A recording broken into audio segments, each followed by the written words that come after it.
Welcome, welcome, welcome. Welcome, everyone, to this edition of Crashes and Taxes. I am your host for this podcast, Rebecca Walser.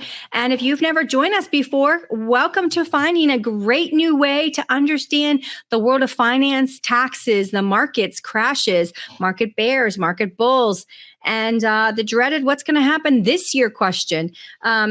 But we also talk about politics because everything that runs our lives is run through politics. I love the people that say they can separate politics from money. I can't. Tax laws I follow. They follow the law. Market sells transaction, follow the law. Insider trading follows the law.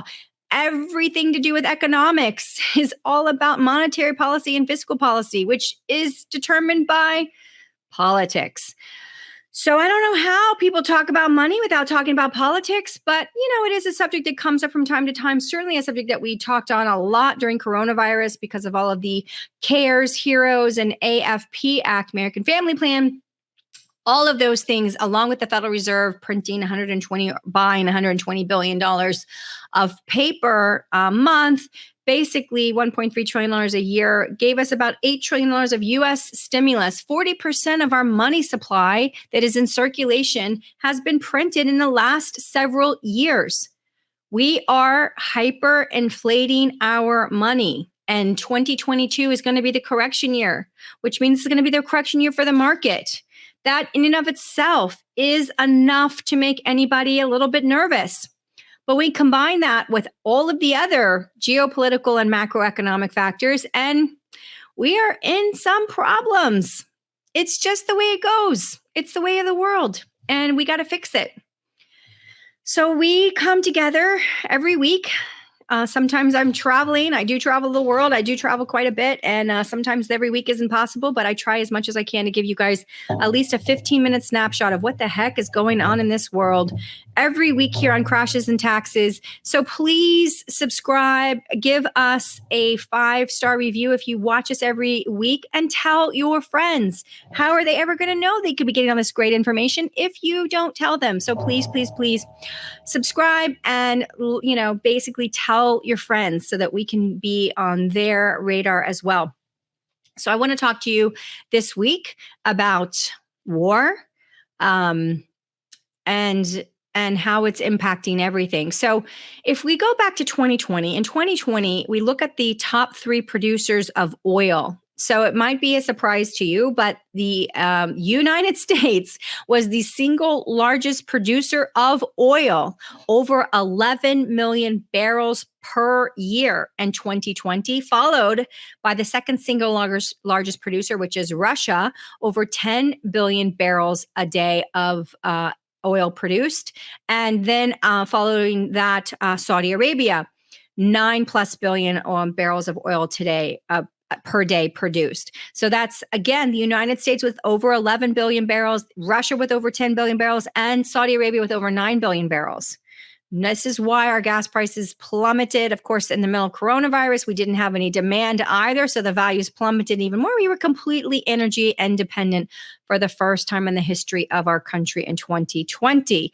Might have started before 2020, but definitely by 2020, completely energy independent. This administration that's come in, whether you're for them or against them, that's not the point of this conversation. The point of this conversation is this is much more of a green administration, which I'm not opposed to green energy or green technologies, as long as they are efficient and can replicate our lifestyle. And that's where there's going to be a rub, right? And I will share more about that in just a minute. Let's put a pin in that, and I'll come back to that because I do have something to share with you on that. But I don't want to get on a tangent over there. So let's come back to that. So let's talk about, since this administration's come in at the beginning of 2021, they are really much more for the green, clean energies, and we don't have those yet. I like to use the paper straw as the example. And anyone I talk to, an ESG person or CSR person that I talk to, I always want to talk about a paper straw. And people get sick of hearing about the paper straw, but it's the perfect analogy for what I'm talking about. As we move from jet fuel and diesel fuel and regular refined gasoline fuel for cars that aren't, jets or trucks, we are moving to new technologies. I have a Tesla, so I'm also a green person. I want to have renewable energies, but I am also not going to pretend like it's really truly renewable. I go home and plug my Tesla in to my electricity. My electricity is generated by my local electric company through coal.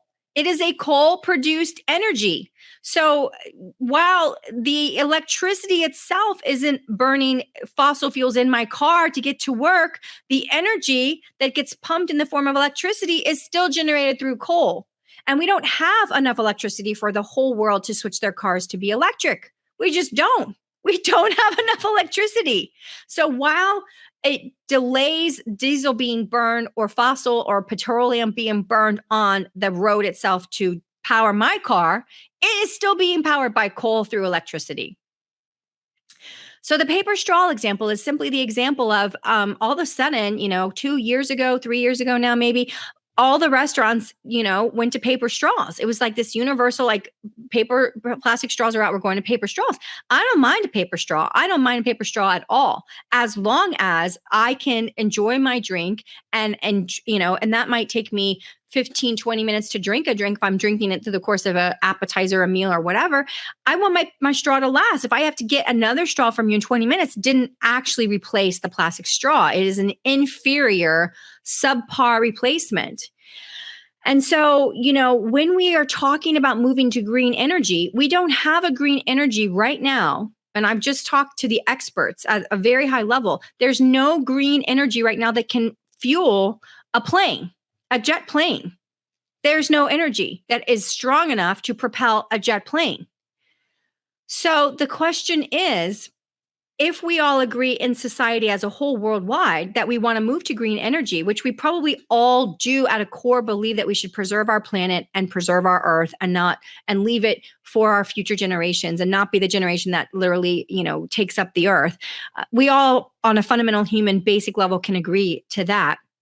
But what we need to know and what we need to be able to make decisions on going forward is, what does that mean and what does that look like? Because what I'm afraid is happening, in fact, what I know is happening, is the fact that regulations are going to be coming down.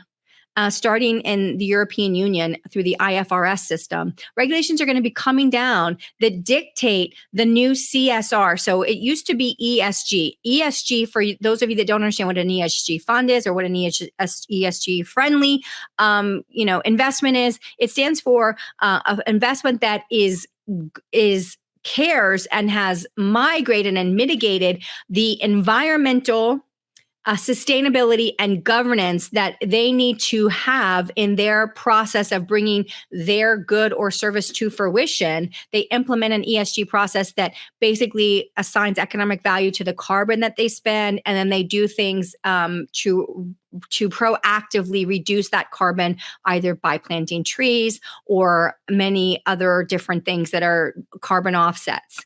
But ultimately, it's built around a system that eventually carbon burning is going to cost so much money per unit, and that the corporation is going to be responsible for paying back that cost, absorbing that cost, eating that cost, or somehow dissipating that cost by planting trees or doing some other kind of green offset.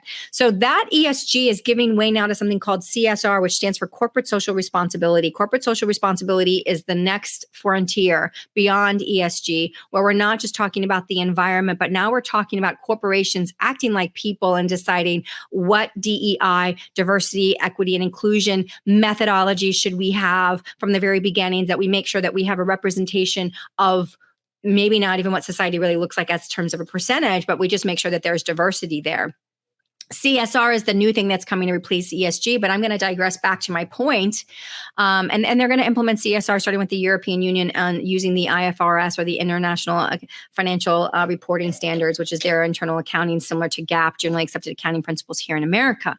So that's how they're planning on bringing out these CSR regulations. And I raised a question, and I said, well, do we think that there's a line where the corporation shouldn't be taking this kind of responsibility, and it should be the community and the local governments that are taking that kind of responsibility? responsibility. We want corporations, taking this kind of social responsibility. What, how does that work? And the answer is that, one, we don't have a clear definition of what it will look like. So in other words, I raised my hand and I said, listen, if moving to the new ESG and CSR and green technologies means that I can't have two cell phones, a work one and a personal one, that I can't have three laptops, a work one, a personal one, and then one for a second business. I can't have televisions, which, are obsolete now, but we cast, right? We cast everything. So we have TV still just because we cast, so we don't have to watch little screens all day long. If I can't have televisions in my house, if I can't have 3 cars, if I can't have the typical American lifestyle, and maybe that's a little bit much, maybe it's 1 phone and 2 TVs and 1 laptop, whatever. The point is, we all have very modernized, very convenient lifestyles in this country and most of the European countries that are, first world. And we need to know, as we sign up for these things, what does that mean? Is it a paper straw? Are we just going to get an inferior replacement? And what does that life look like? And I'm not saying that we won't still take that road. Of course, that again, we all fundamentally agree we should be working towards preserving our earth. But you have to ask yourself, if someone's going to be charged for carbon costs to the environment, where are those dollars going? Because if they're just going to some bureaucratic government body that's overseeing the green movement across the earth, and they somehow are the ones that get set up to receive all of the costs of the carbon, and they're not using every single dollar to plant trees to get rid of the costs of carbon, it's just a bureaucratic machine of money flow that will go to a bunch of bureaucrats that will do nothing but write more rules and make our life more difficult. So I disagree with that completely. Who is the right body to collect money from people that are spending carbon? And why are they the right body? Why does the UN, for example, get the money from carbon offsets? And what is the UN going to do with it? Is it going to go to the UN, Secretary General, or is it going to go to the kids in Africa? Where's this money going? Who's responsible? Who's overseeing the accounting? What's life going to look like after all these things happen? Have you even told us that yet? No, you don't tell us because you don't want us to know that we're not going to be able to fly on planes or have 2 cars or have a cell phone or have 3 televisions, because it's not going to be possible in the new green energy world. And I'm not saying that is the case. I'm just saying they are wanting to come out and promulgate all these rules before they've told us what the new world looks like without and only with green energy, without telling us that the old energy can't be replaced because we don't have anything that's as economical as petroleum. So I just want the truth. Be transparent. But they cannot be transparent because they do not know where this money is going to go. They do not know how it's going to be spent. It is not the point of today's podcast. So I'm going to digress and say, because this administration is so pro-green, they have immediately, Biden on one of his first executive orders, eliminated it and reneged, and that's going through litigation, but he reneged the Keystone Pipeline through executive order. That's done. We've got him approving Nord Stream 2 from Russia to Germany, but we have him killing a domestic pipeline, the Keystone Pipeline, gone. Okay. Then we've had to open up our oil reserves. We aren't producing. We stopped all of our oil and gas leases. We stopped drilling in Anwar. We did all of these things because of the green, wanting to be more green, but we are doing it without having the actual green energy set up yet. So what does that mean? That means now we're buying from Russia. We're buying our oil from Russia as we speak, as they attack Ukraine. You can see the frustration of the lack of thoughtfulness of why, just because you want green energy, do you shut everything down, yet you go that we have in our own country, but you go out now and you buy oil from another superpower that's in the middle of attacking the Ukraine. Now, on this podcast, I usually only ever talk about facts that I know. But I will tell you one fact. About 95% of all media, including websites, is owned by the same 5 corporations. So pretty much we have a wall of information that is preventing us getting that information. These 5 corporations, if they don't agree necessarily with, a mask study, it doesn't matter. If they hear of a state like Wisconsin this week that comes out and has an audit from the former Supreme Court justice, was appointed by the Speaker of the House to audit the election, came out on Tuesday and said that he believes that that the legislators should move to decertify the election results from 2020 because they were so corrupted. Did you hear that in the news anywhere? No. So much is not getting through. So I'm really excited because obviously I have a lot of deep channels of information naturally in my business. But beyond that, I am in the Global MBA Executive Program with the London School of Economics. And I have colleagues that are in Moscow. I have colleagues that are in the Ukraine. I have colleagues that are in Pakistan. I have colleagues that are in China. I have colleagues that are in every country in Europe. It's amazing the information that these other places are getting that we are not getting in the United States of America. It's sad, but a lot of countries look at America as a warmonger because we hear, like with Iraq and weapons of mass destruction, we get hounded in our news press. There's weapons of mass destruction. I remember Iraq. I remember watching the news and thinking, just go in and get rid of this terrible dictator, not Bin Laden, but Saddam Hussein. I remember thinking, let's just get in there already and take care of this guy, because the news coverage for like 2 months was like Saddam Hussein, Saddam Hussein, Saddam Hussein, WMDs, WMDs, WMDs. I'm just telling you that the rest of the world doesn't view America in the same way we Americans view America. And the bigger concern that we have now is the petrodollar ending. That is our biggest concern.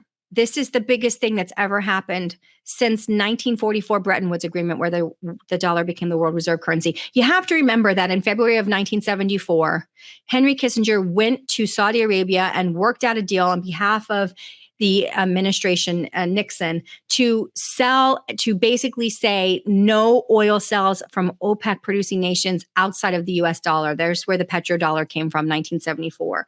And that has been a huge benefit to the United States of America, massively huge benefit. If we stop all oil, petroleum sales outside of the dollar, we have big problems in this country. You do not understand how much of our dollar other countries buy to transact business in US dollars. And yesterday, the Federal Reserve spoke, and I'm not sure when this podcast is coming out, so let me give you the date. It was Wednesday, March the 2nd, where Chairman Powell basically stated to Congress that a basket of currencies or multiple currencies could act as a world reserve currency. It does not have to just be singularly the US dollar. This is what the IMF, the International Monetary Fund, has been screaming about forever. The SDRs, the special drawing rights, a basket of 5 currencies that creates the reserve currency for the world. And I have never heard a Federal Reserve chairman ever even mention a basket of currencies or multiple currencies acting as the world reserve currency. This sent alarm bells and chills down my spine. This was shocking, and the world missed it. They didn't understand the implications of having a U.S. Federal Reserve chairman speaking to Congress saying that the U.S. dollar does not need to be the only reserve currency. And of course it doesn't need to be. Of course it doesn't need. It could be gold. It could be a non-currency. It could be a lot of things that have intrinsic value that we use as a reserve. Obviously, they want it to be fiat so they can grow it unconnected to any intrinsic asset class. But the fact is, it could be something else, or it could be a basket of something else. But the very fact that the Federal Reserve Chairman is talking about that means that this is something they know is coming, and they're trying to prepare us. And I want to explain to you, the end of the dollar as the world reserve currency is the biggest development since World War II from a monetary and fiscal perspective. It is astronomical. And I know it's not happening tomorrow, and I know it's not happening tonight, but I am telling you that the fact that it's being mentioned before Congress by Powell, Chairman Powell, is telling. And this is all happening while Russia is attacking or being the aggressor in Ukraine. And Russia's getting pushed out of the SWIFT system from the European Union. This is something I've already mentioned to you. If Russia and China buddy up, SWIFT becomes irrelevant for them. Now, it's not irrelevant today because literally today, we still have SWIFT. It will take time. It will take time to disgorge the way business is done globally. But what I've been saying, which is the end of the central banks as we know it, especially in the United States, we are further along that path. We are further down that road. And I don't want you to worry because there is a global plan. And I think the global plan is going to eventually be good, but it is going to be a painful year. And you should all prepare for that now. You should prepare for that now. I've been trying to give you guys some insights into what's coming, but I will just tell you that this month of March is going to be a phenomenally busy month. And check back in, follow our podcast, make sure you're checking because we will bring you news that isn't getting through mainstream media for whatever reasons.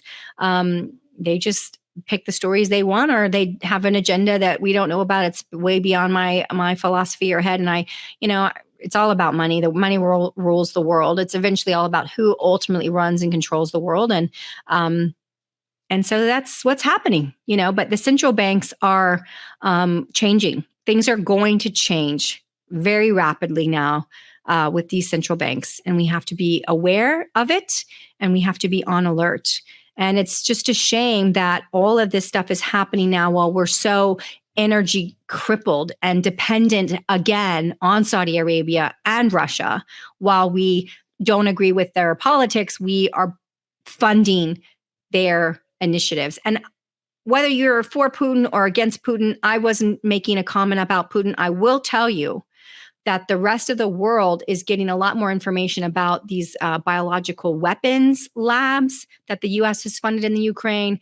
You can go, this is not a rumor, you can go to the U.S. Embassy in the Ukrainian U.S. Embassy page, and you'll see that there are the biolabs listed that are jointly with America. Of course, they say that they are to prevent biological warfare and that they develop things and towards the prevention of it. But I think with the Wuhan lab and all of those things that we have gone through with coronavirus, that nobody believes any lab is just being run from a defensive prospect. But again, it could be, and we certainly don't know. I think what's going to be telling is if other countries around the world start getting involved in this situation where they are other biolabs, then we'll know that that is not just some kind of hypothetical rumor and that there is something to that. But we're not hearing that in America right now. That's not even something that's really being, there are some channels that are doing it, some deep channels, but for the most part, that's being completely censored out and we're not hearing that. And so who knows if it's true or not? And if it is true, it could be totally non-nefarious, could be totally harmless. I don't know. The military is not my area of expertise, nor do I pretend to have it be, my area. I know economics and finance and math and money, and yet war impacts all of those four things. So until next time, you guys, this is going to be a very busy, probably the busiest 3 months in the history of American time. March, April, and May. Stay with us. Lots of things happening, and we want you to be with us. Until next time, make sure you tell your friends, subscribe, give us a 5-star review, and thank you guys. Until next time, have a great day, everybody.